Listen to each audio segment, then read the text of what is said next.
It's a deployment, a military commitment, an operation, an international action, an American action. It's a mission to protect. It's a humanitarian mission.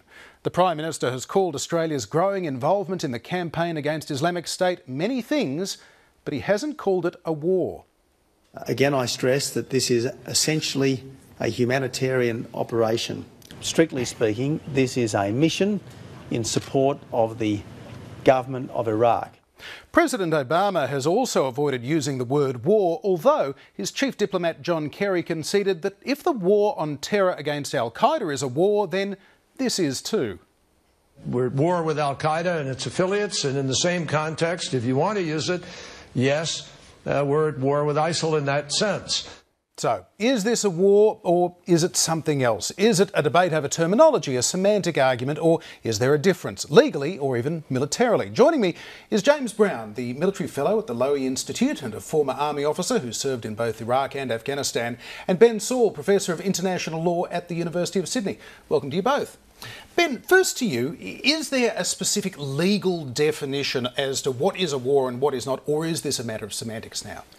A lot of the debate in America has been about whether there's domestic legal authority in the US to go to war or to use force against the Islamic State, particularly whether after 9/11 the authority to use force carries over to this war now many years later.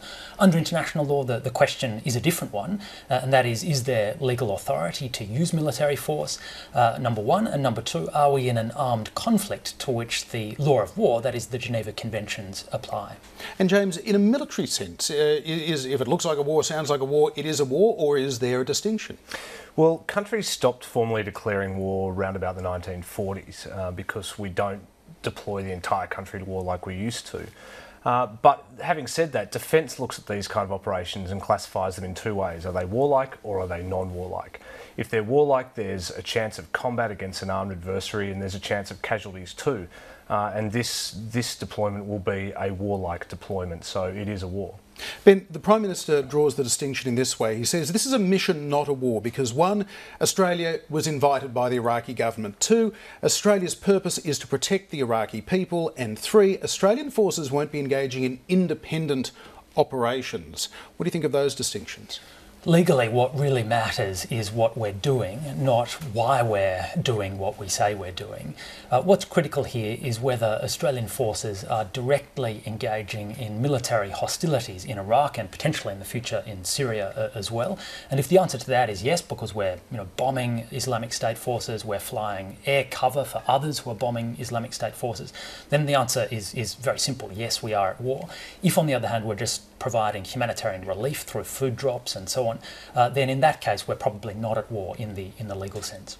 And James, from a military perspective, if we are sending troops potentially into harm's way or Air Force personnel as well, in an operational sense, is it a conflict? Is it a war?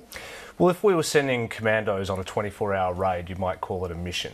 But if you're sending military forces on a sustained military campaign that's expected to last months, if not years, which is the case here, I think you'd be calling it a war. We're seeing this twisted terminology to distinguish from the 2003 Iraq military campaign, and I think to avoid legitimising IS as a state. So are there implications for our level of commitment and indeed what our special forces, as well as the Air Force, as well as the trainers? I mean, we hear about trainers and advisors going. That's how we got into Vietnam, isn't it? Well, they will be advising, but the nature of that advice is very broad. They will be operating, I think, with tactical units rather than brigade headquarters. That means they'll be in forward areas. That means they do have the possibility of being engaged in combat and being required to defend themselves. So, bottom line, in your opinion, are we at war? In my view, I think Australia is at war. Why that matters, of course, is because if we're engaging in military hostilities or supporting others to engage in military hostilities, then the Geneva Conventions apply to our forces in Iraq. That means we're responsible for not targeting civilians, not causing excessive civilian casualties, complying with all the rules about the means and methods of warfare and the right weapons to use and so forth. And at the end of the day, Australian forces have war crimes liability if they overstep the mark. And James, are we at war? Well, I think in military terms, this campaign will be a war. All right. James Brown, Ben Saul, many thanks indeed for joining us. Thanks, John.